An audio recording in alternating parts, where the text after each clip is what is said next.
Марко Бислимовски, председател на Регулаторната комисија за енергетика во студио 10. Добро дојдовте. Оваа година мислам дека прв пат се гледаме, иако говориме за транспарентност, видејќи кога и да го побарате председателот, секогаш е достапен за јавноста, за разлика од некои други институции.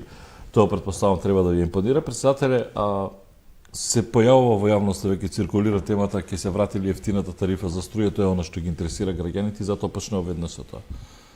Размислувате што е планот или вие не носите одлуката, претпоставам Регулаторна комисија за енергетика ја носи одлуката за воведување или не воведување преку. Ви треба политичка поддршка овде, владина во смисла или можете и сами да регулаторната сама го носи тарифниот систем за снабдување кај универзалниот снабдувач. Она што го објавуваме и го кажуваме сега ексклузивно и кај вас, значи Регулаторната комисија за енергетика прави анализи дали е возможно да се врати ефтината тарифа во текот на денот, пред се од економска гледна точка, имајќи во предвид дека кога постоеше ефтината тарифа, тие 2 часа беа негде на годишно ниво 16 милиони евра помал приход доколку би постоела скапа тарифа во тој период. Значи сега треба да го видиме колку ќе ни биде домашното производство во 2023. Има најави од ДСМ дека тоа ќе биде зголемено за околу 2-30% споредено со минатата година.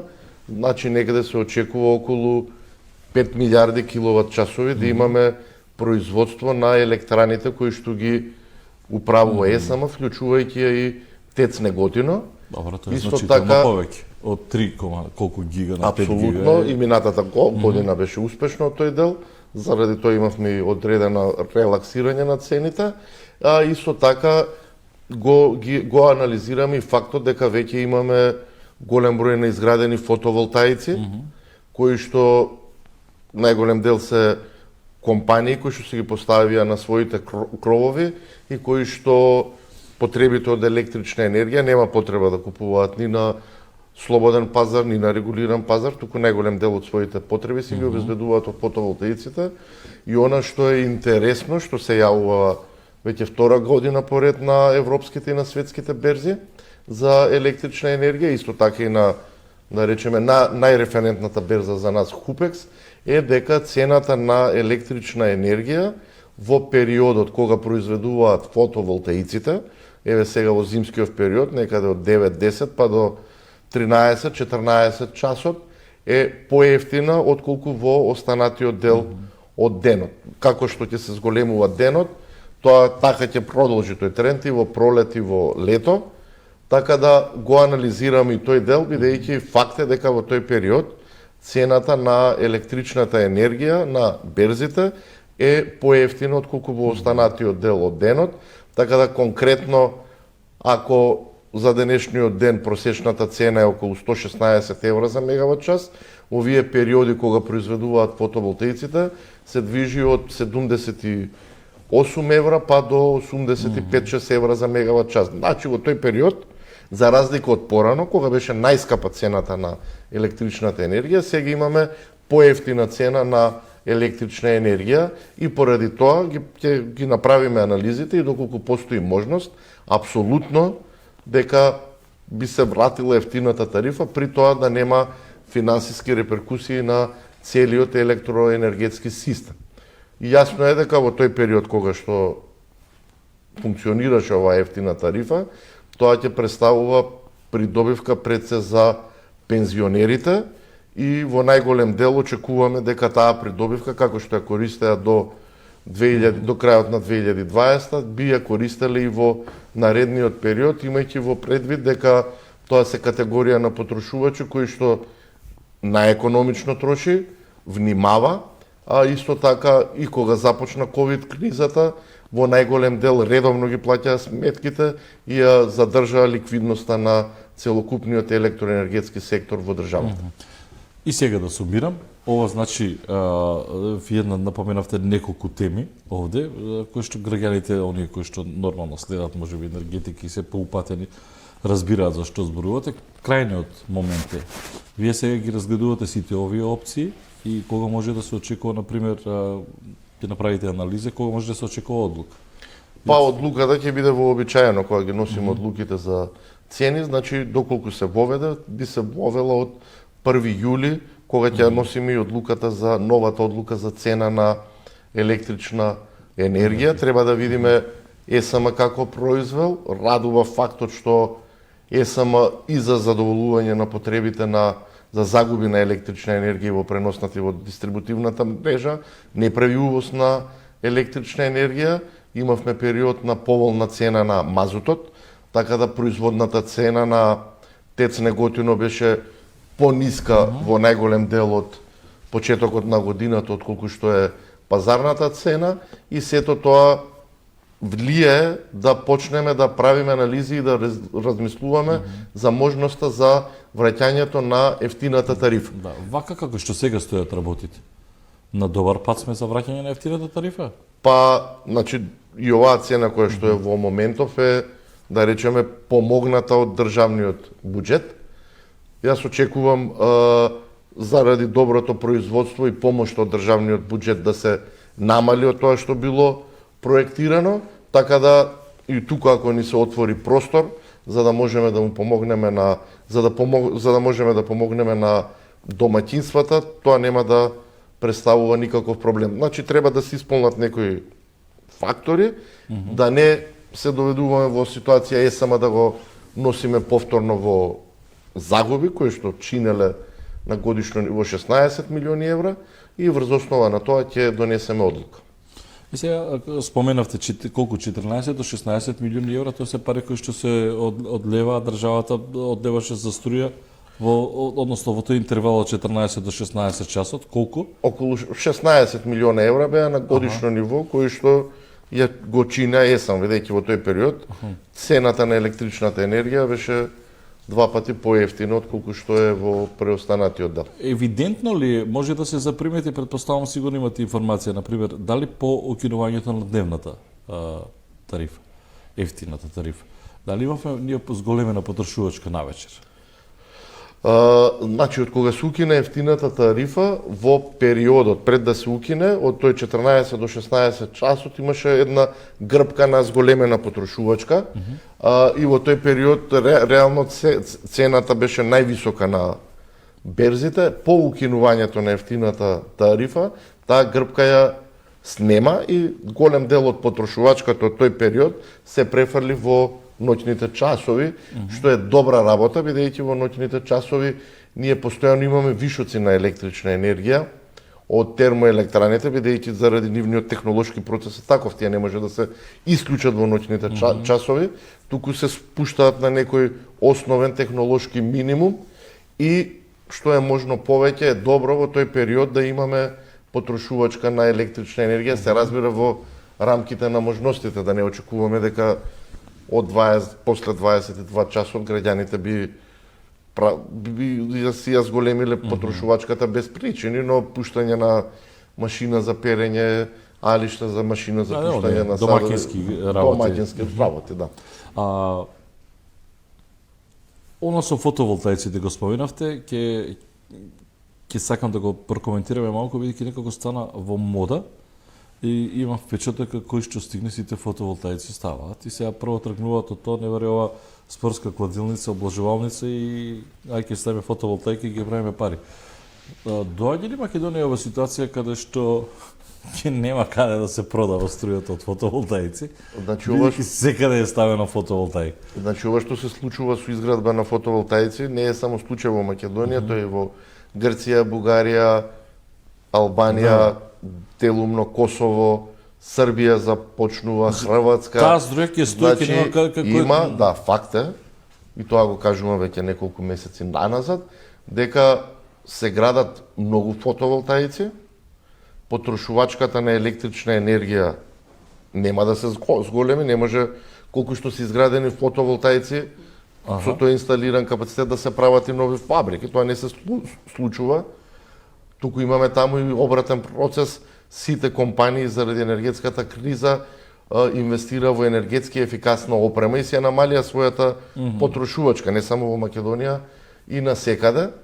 И имаме, веќе во текот на зимата се случува тоа, и минатото лето, во периодот кога произведуваат фотоволтаиците, цената на електрична енергија на берзите паѓа. И како се градат се повеќе и повеќе фотоволтаици, а ќе се градат, ние ќе имаме периоди кога е можно во летен период да имаме и цени кои што ќе бидат блиску до нула, а можно е да има и цени кои што би биле негативни. И поради тоа треба супер се фотоволтаиците помогна и нема бегање од тоа. Ќе ги имаме се повеќе и повеќе. И тоа не е проблем, но тие кои што влегуваат во бизнис може да се соочат со тоа дека пазите веќе произведувате струја, таа ќе ви биде вишок на вас. Дали ќе се доведеме во таква ситуација? Сосема е возможно и поради тоа минатата недела имавме состанок со представници на МЕА, Министерството за економија, МЕПСО и Евана, каде што во краток период ќе изработиме регулатива која што е потребна за поставување на батерии. Значи, тоа е еден преоден период. Фотоволтаиците сега нудат енергија кога има сонце. Но за да си го подобрат својот производ што го продаваат фотоволтаиците, самиот пазар ќе ги натери инвеститорите што изградиле фотоволтаици да си постават и батерии со цел да имаат продукт кој што ќе трае подолго во текот на денот. Затоа што сега кога го снемува сонцето, цената на електричната енергија расте за повеќе од 2 пати. Доколку тој продукт го имаат и, да речеме, после 19, после 20 часот, тоа уште повеќе ќе релаксира и цената на електричната енергија во овие периоди кога нема сонце, а во периодот кога има сонце, нивната цена ќе порасне. Значи, инвестирањето во батериите, самиот пазар ќе си го наметне со цел овие што изградиле фотоволтаици и што направиле одредена инвестиција, да имаат уште подобар пазарен продукт. Инаку Европа кон тоа се движи, батериите ќе бидат одреден преоден период, потоа е јасно дека цела Европа иде кон производство на водород кој што ќе представува најеколошко и сигурно за 10-15 години најефтино гориво кое што ќе започне да го заменува и природниот газ. Значи, иднината е тоа. Ние нема повеќе да се врати Европа назад на термоелектрани.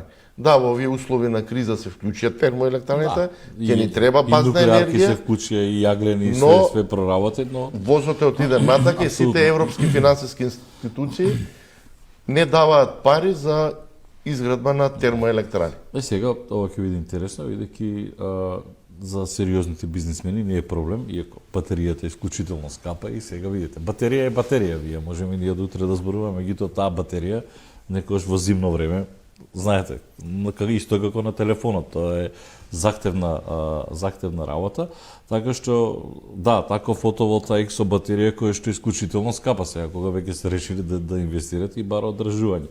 Но тоа е друга тема за разгледување кога ќе говориме за фотоволтаиците, за да не ги обесхрабрувам луѓето, бидејќи јас знам и многу домаќинства кои што сами си поставуваа за да се неутрализира целиот овој бран од енергетска криза која што беше стравично најавена, да ме прашам, мислам дека поминавме одлично, генерално Европа со енергетската криза заради благата зима или бидејќи правевме апокалиптични сценарии. Во најголем дел помогна благата зима и тоа ја релаксираше цената на природниот газ. Ние имавме минатата недела цената на природниот газ да биде околу 39 евра за мегават час. Во петокот беше на TTF берзата во Холандија и тоа некаде во долари околу 560-570 долари за нормален метар кубен, а летоски имавме цени од 3000 долари за нормален метар кубен. Факт е дека поволните временски услови помогнаа, но исто така и одредени политики кои што ги воведе Европската комисија со ограничување на цените на природниот газ уште повеќе помогнаа и во одреден период кога се полнеа складовите во Европа со природен газ, и тие и сега се на завидно ниво, негде се околу 60%, што споредено со минатата зима е речиси за дупло по-добро, и во Европа имаше сериозна понуда на природен газ. Се носеа со бродови за ЛНГ терминалите, така да тоа ја релаксираше ситуацијата во однос на цените на природниот газ, а со тој и со И на цените струјата. на електричната енергија. Но, знаете, пресметките, особено бидејќи говориме за електричната енергија, кога говорам за гасот, одеа поприлично, особено прогнозите одеа драматично високи и се подготвувавме буквално сите, меѓутоа сега каква е ситуацијата, стабилизирана е, може ли да се предвиде? Например, никој не може да ја предвиде таа берза на Вака сега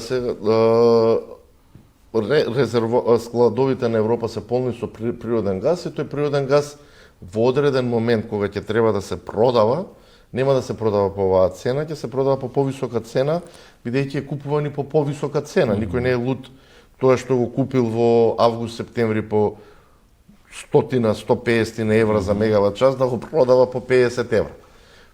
Постои можност во текот на летниот период цената на природниот газ да се зголемува, но веру и да има влијание и на цената на електричната енергија, но со фотоволтаиците кои што се градат на секаде, повторно цената на електричната енергија постои голема веројатност да се релаксира, инаку во просек некаде во јануари цената на електричната енергија беше околу 180 евра за мегават час. Да.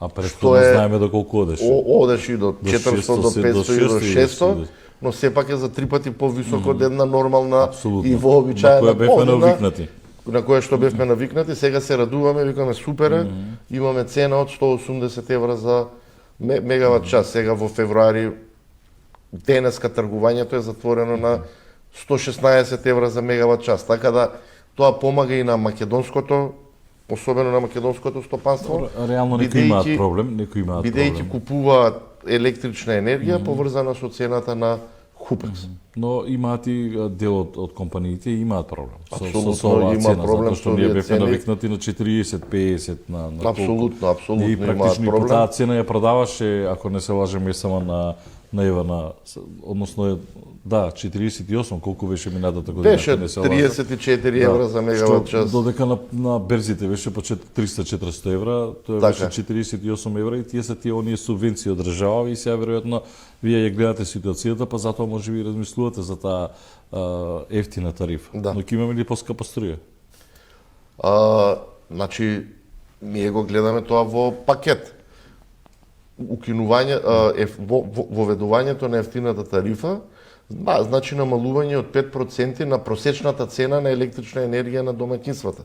Тоа во самите цени не се гледа, но бидејќи се дава можност да се троши електрична енергија и од 14 до 16 часот, тоа некаде на годишно ниво е 5% намалување на просечната цена за домаќинствата. Така да го гледаме сето тоа го гледаме во пакет за да одржиме горе-доле стабилна цена за на електрична енергија за домаќинствата и таргетираме помошта каде што треба да се даде заради воведување на ефтината тарифа да се однесува кај претежно се разбира од 14 до 16 часот би ја користеле пензионерите.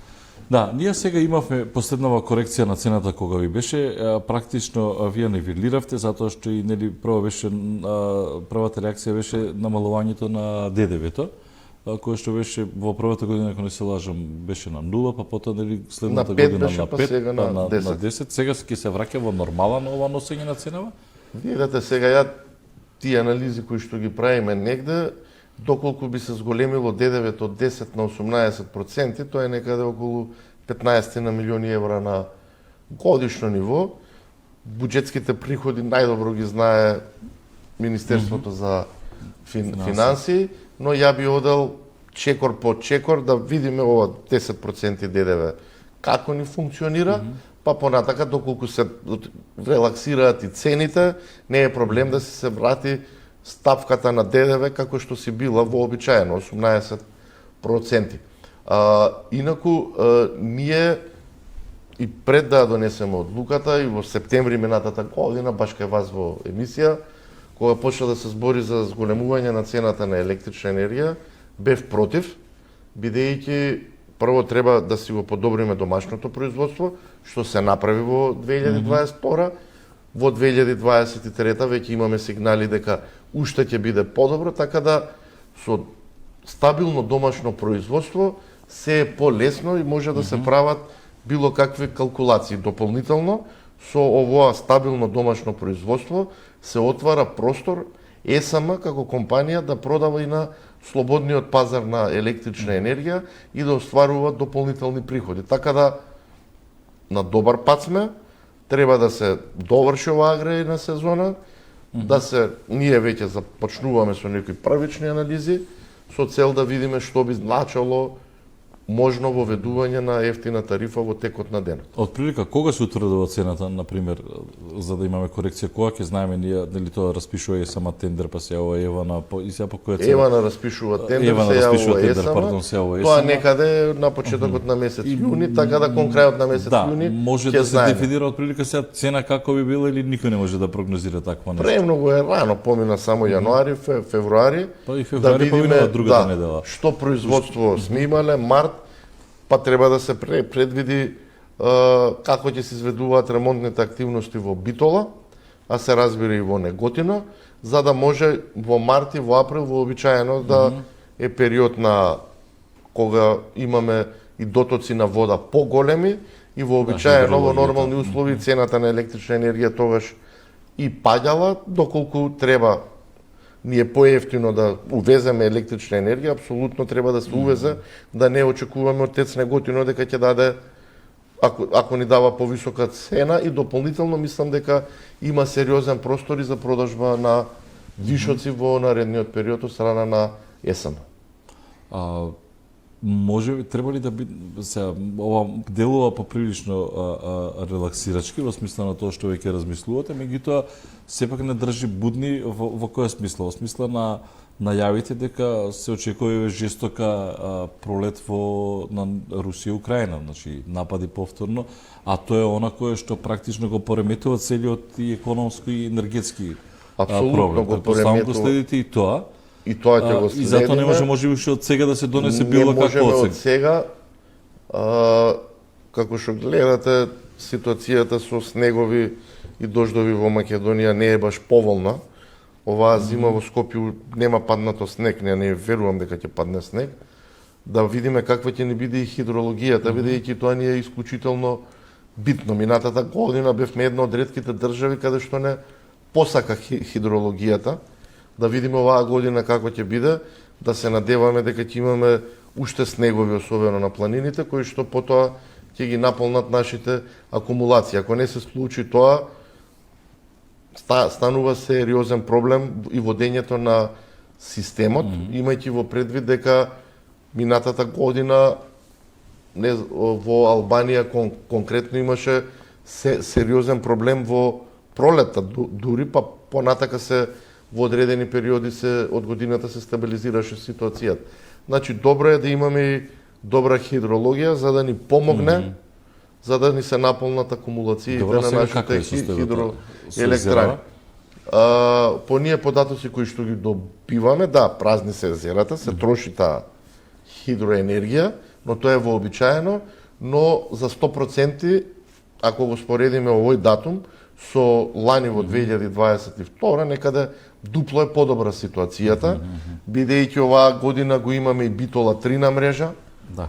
го имаме и ТЕЦ Неготино на мрежа, така да тоа ја релаксираше ситуацијата со хидроелектраните, и хидроелектраните во најголем дел се вклучуваат за да обезбедат системски резерви. Инаку базната енергија ја обезбедуваме од трите блока во Битола, во Неготино и во Осломе.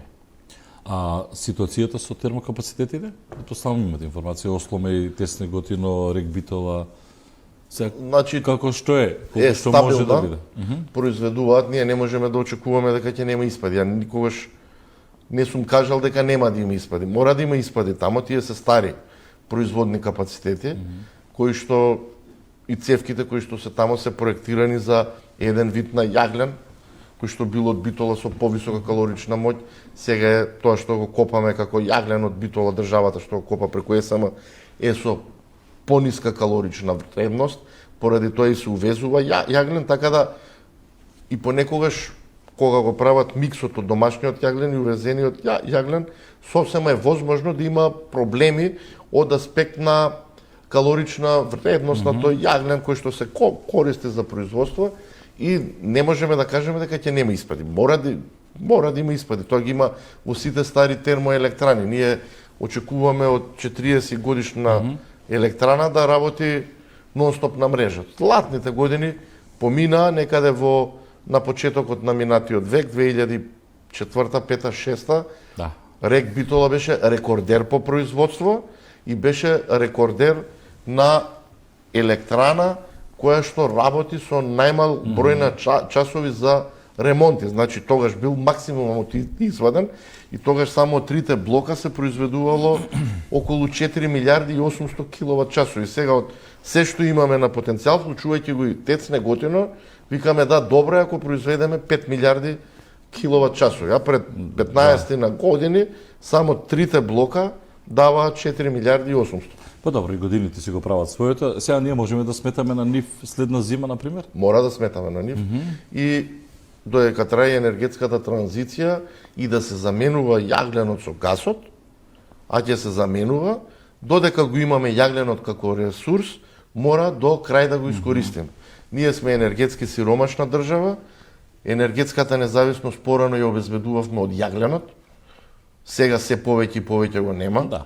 Ќе увезуваме газ, значи губиме независност, сега новата енергетска независност ја обезбедуваме од сонцето кое што го имаме на претек и во таа насока треба да бидеме лидери во регионот и и да за знаеме. поставување на батерии, а понатака и за производство на водород. Апсолутно, и треба да знаеме да го користиме. Сонцето, тие фотоволтаици да не го преоптоварат системот или? Не. Не? Стабилно тоа што може да прими системот, прима, не е проблем. Добро.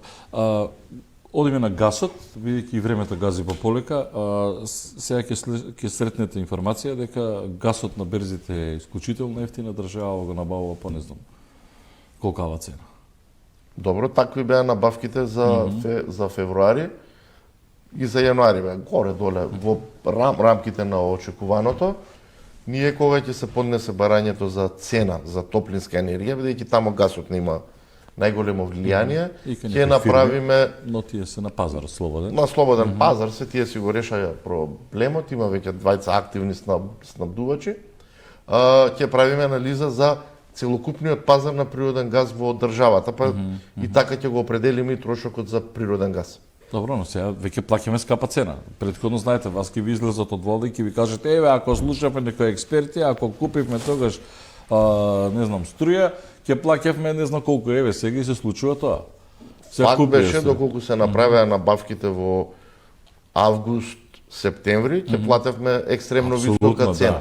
Се чекаше, го фативме ранот на намалување на цената на гасот и кажувам, кога ќе го определуваме трошокот за газ кај топланите во Скопје, ќе имаме во предвид цената на природниот газ во цела држава. Да, председател, иако е можеби се уште рано, бидејќи но најкритичните месеци од зимата е ноември, ајде, ако сакате ноември, декември, јануари, го февруар завршува другава недела, март знае понекогаш да биде зависи. Како генерално добро поминавме? Па генерално добро поминавме. Има намалување на потрошувачката на електрична енергија. Една од побитните се покажавме фактори како за тоа, штедливи граѓани. да, е воведувањето на блоковите кои дадоа сигнал до потрошувачите да штедат, но исто така имавме и среќа и со топлото време, да не кажуваме дека све е заслуга на воведувањето на блоковите, туку имавме, вие имате денеска, надворе се 16 степени Целзиусови, и така цела да недела беше. и цела недела ќе биде и следна, така да покрај блоковите воведувањето сигурно за намалувањето на потрошувачката кај домаќинствата, кој е негде околу 14%, што апсолутно не е за занемарување. Тоа е негде околу 400 милиона киловат часови на годишно ниво. Тоа не е половина од хидропроизводството. Значи, тоа е сериозна бројка на заштеда на електрична енергија кај домаќинствата, така да не посака времето, релативно блага зима имавме, блоковите си го направија своето, се прави притисок врз домаќинствата да немаат голема потрошувачка за да не влезат во екстремно скапиот четврти блок, така да сето тоа придонесе да имаме малку порелаксирана ситуација. Но реакциите претпоставувам ги следите по социјалните мрежи кога се во прашање сметки за струја, нели, апропо сега немаме зголемување, ние немавме зголемување, меѓутоа се врати данокот, па видите овде потрошена струја, непотрошена струја, сакајќи да објасните на луѓето што и како значи сметката, на крајот излегува кај некој кој што вели, па чекај, јас не седам овде воопшто. И сега за струја која што сум ја потрошил, карикирам 300 денари, а пренос на струја 1000 денари. Што е ова?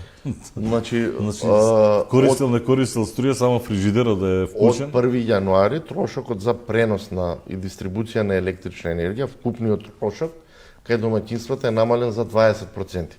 Така да во наредниот период во кој што следи нема да има таква ситуација да трошокот за пренос и дистрибуција на електрична енергија да биде толку повисоко отколку трошокот за електрична енергија. Но факт е дека ЕСМ продава електрична енергија за покривање на загуби во преносна и дистрибутивна мрежа. Минатата година продаваше по 220 евра за мегават час кај МЕПСО и ова е 220 евра за мегават час. За загубите во дистрибуција лани беа 143 евра, сега се 110 евра, а цената која што е продава на универзалниот снабдувач оваа година е 56 евра. Поради тоа таа таква разлика се јавува. Доколку ЕСМ би продавал по 80 евра, тогаш би немало разлика, но со 80 евра за универзалниот снабдувач тоа би значило драстична зголемена цена на електрична енергија. Понатака, како што проаѓа времето, како ќе се намалува трошокот за загуби, оваа разлика помеѓу мрежарината и енергијата ќе се намалува и ќе се дојде една вообичаена ситуација трошокот за енергија да е некаде 60 до 65% од скупната сметка, а трошокот за мрежарина да е негде меѓу 30 и 40%. Гасот за февруари, сега одиме за февруари, потоа одиме со нова. Сега треба ЕСМ да распише нов тендер за набавка на природен газ. Добро. Таму ќе се очекува некакво стабилизирање или бидејќи и таму цената е незамисливо ниска, иако прогнозите беа дека ќе оди, не знам, се поврзано со Русија, Украина. Значи, со оглед на последната одлука која што донесовме во јули, некаде овие цени кои што ги имаме сега се пониски од предвидените. Има некои минуси кои што треба да се надокнадат, околу 6 милиона евра од јануари 2022, кога владата даде позајмица на БЕК и тие пари дел по дел ќе се враќаат почнувајќи од 1 јули 2022, така да не очекувам и таму да има сериозни проблеми и драстични пореметувања, освен ако не се, тоа се научив да го зборам, ако не се случи нешто драматично со цената на природниот газ, добро, никој не знае имајќи во предвид дека се очекува зголемување на интензитетот на судирите во Украина. Украина. Русија најавува жестоки напади, односно најавуваат сите аналитичари жестоки напади на пролет и сега никој не може да прогнозира што и како Така ќе е, се но случи. сега за сега со овие податоци што ги имаме добра ситуација. При крај сме, дајте уште нафтата. Тука имаше оваа година или годинава која што измина беше сега веројатно тоа е заради одлуката да ги минувате секојдневно или на недела дена цените и овде имавме најголеми драстични разлики од 100 денари, карикирам, дизел до 70 денари. Тамо не може тотално да се предвиди како е, што е ситуацијава со нафтата? Значи, за жал не може да се предвиди. Европската унија од 5 февруари воведе лимитирање на цената покрај на суровата нафта и на готови деривати, на дизелот, на мазотот и на екстра лесното. На почетокот тоа влијаеше позитивно и сега цената на дизелот ни е 76,5 денари. Споредано имавме во јуни, јули и цени од 110 денари за литар за дизелот, како тоа е најкарактеристично, како гориво кое што најмногу се троши во државата и некаде се очекува до крајот на годината, според тие анализи кои што ги гледаме на сериозни аналитичари, максимум да стигне до $100 за барел.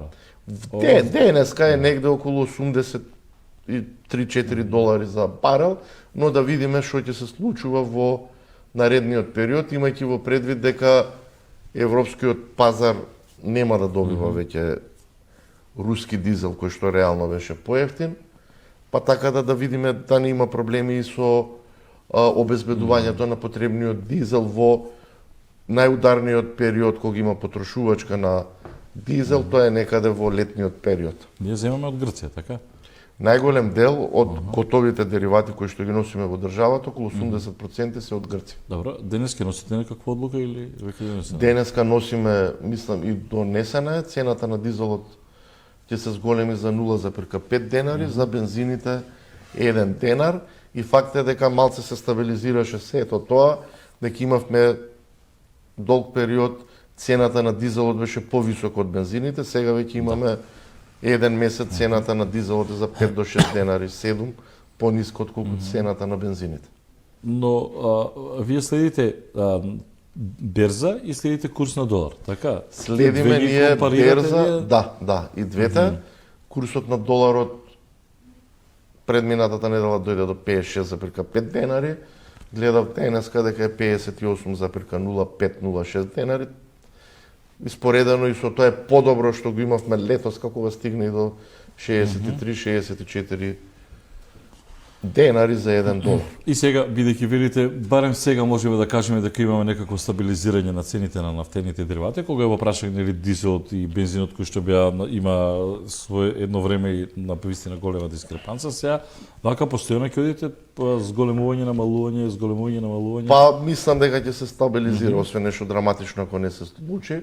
Ние ова за цените на дериватите го кажувавме постојано е дека не зависат од регулаторна комисија за енергетика, туку зависат од берза. Како што знаете, имаше некои се обидува да поентираат на високите цени, па не лепеа на билборди и мене и премиерот и министерот за економија. Јас ги очекувам веќе трети-четврти пат кажувам да излезат и да се извинат поради тоа што не лепеа по билборди и лажеа дека ние можеме да влијаеме на цените на нафтените деривати. Сега ние ги намалуваме цената, ама не кажавме дека е тоа наша заслуга. Тоа се случува на што се случува на берзите и во време на криза, секој во изминативе 2 години се обидува да лови на ситно во една матна ситуација. Наето они тргаат по една логика дека луѓето ништо не разбираат и ги третираат дека не разбираат, а не е тачно. Луѓето си разбираат, знаат сите, најголем дел од луѓето во Македонија, што е берза, како функционира и Македонија дека не може да влијае на берзите. Да имавме ние наша нафта, како што има Србија или Хрватска, тоа е друго, тамо можеш да влијаш. Ама ова не можеш, 100% го увезуваме. Што да направиме ние за газот? Немаме. Го увезуваме. Како ќе ни ја нареди некој цената од надвор, така ќе добием. Затоа велам, јагленот додека го имаме како наш домашен македонски, да го искористиме, а понатака енергетската независност ќе си ја базираме на сонцето и на ветерот. Добро, благодарам што бевте во студиото. Благодарам за покана. Арко Бислимовски, председател на Регулаторната комисија за енергетика, во студио 10 овде завршуваме. Ви благодарам на довербата и што не гледавте. Утре со вас е Сејат Ризвановиќ, од мене довидување. Во 12 часот гледајте вести. Довидување.